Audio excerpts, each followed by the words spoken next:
It's all the evidence right here. All right here.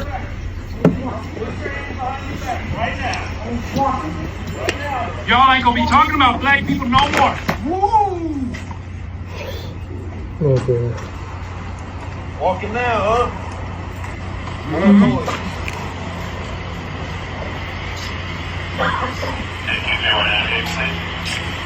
Damn.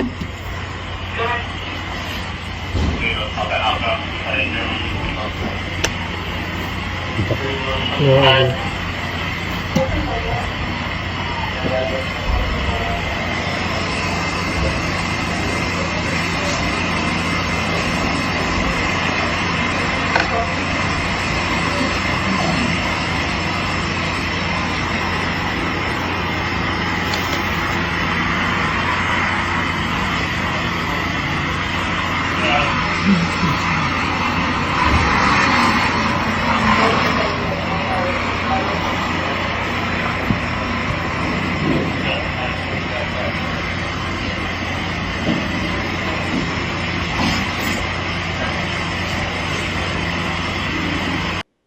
What's up, my PBM family? What's up? How's everybody doing? I thank you for all the support. I thank you for the videos that you guys are sending in. Please continue to subscribe, share, and like the video. As you know, Old School Cops, we do this on a weekly basis. You send in the videos and we give the assessment. What makes us really experts on the assessments, our years of experience in law enforcement. I'm rocking 3-man unit tonight. I have to my right is Tone. He was a detective in the police department. He also worked youth violence and addiction as a gang investigator. He did a little bit of sergeant work. He was a hell of a patrol officer. I mean, he did excellent and great work in law enforcement. And to my left, I have the OG of the group. I always love when Ted is on board because this man, if there was something in law enforcement, he was either there directly or he witnessed it. This man been policing, doing law enforcement when I was in junior high school. So he is the godfather of the whole unit. And I really appreciate his expertise. He's not only a real smart, he is from the community. So he knows the people, he knows law enforcement. He started out as a city cop. He did so well. He said, you know what, I'm gonna take mine to the federal level, became a DEA agent, and he has tremendous accolades in law enforcement, both on the local level and the federal level. Now, with that said, we'll let the OG, we'll let the Godfather start off with the assessment of this particular video. It's sickening. I'm embarrassed. This is one occasion that I'm ashamed to have toted a badge and a gun, because that was just indespicable. That was totally uncalled for. It's a shame that a young man, regardless of what he was doing, was picked up and soufflexed basically like a wrestling match onto a concrete sidewalk. And he's still handcuffed and he's unconscious. I don't see anybody checking his pulse, looking at his eyes, or seeing if there's some damage to his head or anything. You know, when you knock somebody out like that, you got to be concerned about their physical well-being. And I didn't see it. I'm embarrassed because, again, we sit here and we watch these videos and these things go all over the place. And what we wind up with is everybody assuming that this is the way cops are and they're afraid of us, or they want to be disrespectful and not follow directions. So this is a flat F minus. This guy should lose his job. And I pray to God that young man is okay, regardless of what he did wrong. You know, I'm going to say this real quick, Joe. There was always an honor amongst cops and bad guys. When you get to the point to where it's time to go to jail, most of the guys that had honor, they put their hands behind their back and they go to jail. I'm talking about big time folk. Yeah. You know, they don't run from you. They look, you got me. This time you got me. And they just lay down or put their hands behind their back and they go to jail. In this case, wasn't no honor, man. Just embarrassment. Ted, you are exactly right. The first thing that you're taught in the academy is when you arrive at a scene, make the scene safe. The very next thing an officer is trained to do is provide aid to whoever's injured. Not only were these officers dead wrong when it came down to providing aid, they created the injury. There's no training policy procedure that would tell you to take a guy who wasn't even fighting you, was not even fighting you, just to pick him up and just slam his head on a concrete and knock him unconscious. No aid was given once it was an obvious injury. And you said that you hope the guy ain't on a job. I'm gonna take it a step further. That he should be criminally charged. He should be criminally charged. And I'm saying this because officers are given us so much power, and when they violate that power, I think their punishment should be stiffer than the average civilian.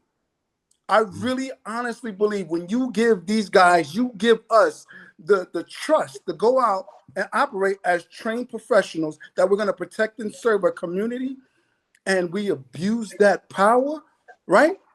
We should be criminally, our punishment should be higher than the average citizen. And these guys, that one officer should be criminally charged. And it's a shame, man. It's upsetting, it's embarrassing. So when you hear a lot of people, because, you know, a lot of people I know, we all come from the inner city. We all come from the low community. A lot of our friends, a lot of our family members didn't like the police. We, at one point or another, at least myself, I didn't like the police because of the excessive aggressive policing that was done to my community, right? But you try to change that around. You try to present something better. You try to say, you know what? You ever hear that? If you don't like it, come do something about it. That was the mindset. I figured I was going to get on the job and I was going to police like it's supposed to be. I'm going to be that example that I thought these guys should have been, right? And then when you see things like this, then you hear ain't no such thing as a good cop. Because time and time again, they show you why they believe that there's no such thing as a good cop. You know, and it's sad, man. It's really sad because it's a good profession. And it doesn't take a lot to actually tweak law enforcement and give a much better product to the general public. You are a public servant to the public. Like, I just don't understand why we're not, when it comes down to accountability for wrongdoing, it just seems we get overlooked. We get the pass. I don't understand it. Go ahead, Tone. Tell me what you think, man. No, I'm going to keep it short, sweet, and simple. But like you said, any individual who would condone that behavior, like he got what was coming to him because of his behavior, and you know the cop is doing, I don't know, street justice or whatever it is. That's almost like saying, to understand the profession of a police officer, I hold to a high esteem. It's like saying a doctor. Think about this. It's like saying there's a car crash with a DUI. A doctor should let the DUI guy die because he caused the accident.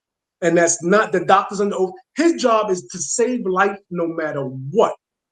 And his profession, we have the same standards in our profession as being a police officer in law enforcement. We do what's right by law. We don't do how we feel what's right by the victim or anything else. We do what's right and we put it before the courts of law. And simply said, I didn't see a police officer, but I saw a man wearing a police uniform commit possibly a felony who should be fined and go to jail. That's what I see, and go through the system and explain his behavior, and let's look at his training, and let's pull off the manuals, and let's see where it's justified in doing that to any person. And finally, I want to say, when you got out of junior high school, well, Ted was in law enforcement. I just got out of high school.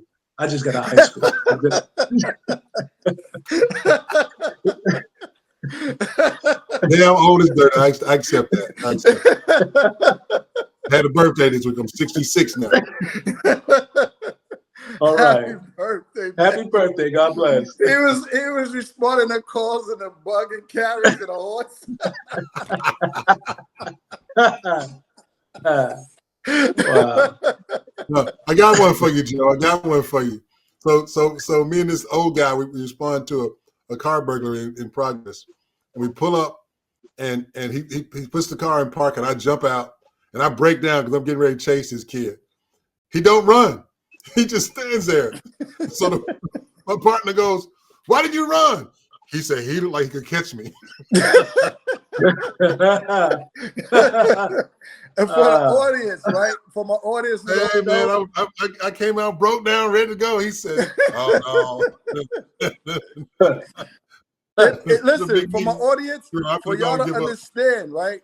Ted is a big dude. Like, he's like 6'7". Like, Ted's a real big dude. So just imagine you're about to run and this big, long, muscle 6'7" dude comes out the car. You see nothing but legs and then some broad shoulders. You're like, oh, hell no, I'm not running. Yeah. It's like running from a Sasquatch and shit. Yeah. That's exactly right. Yeah. But my audience, thanks a lot. I appreciate you guys. Continue sending the videos. Continually share, subscribe, and like. Please continually to support the platform. I appreciate you guys. Remember, your job is to get home safe to your family. As you can see, you can't trust cops to actually do what they're supposed to do at times. I'm not saying all of them are like that because I know they're not. But who wants to take the chance to run across that one that's not? You could be doing everything you want for whatever reason. If this cop decides to slam your head into a concrete and knock you out, he's going to do that. So just listen, take your fight to the courtroom. All right. I want to see you safe. That's our PSA as always. Please be safe and take your fight to the courtroom, not on the side of the road. Officer wins on the side of the road. See you next video.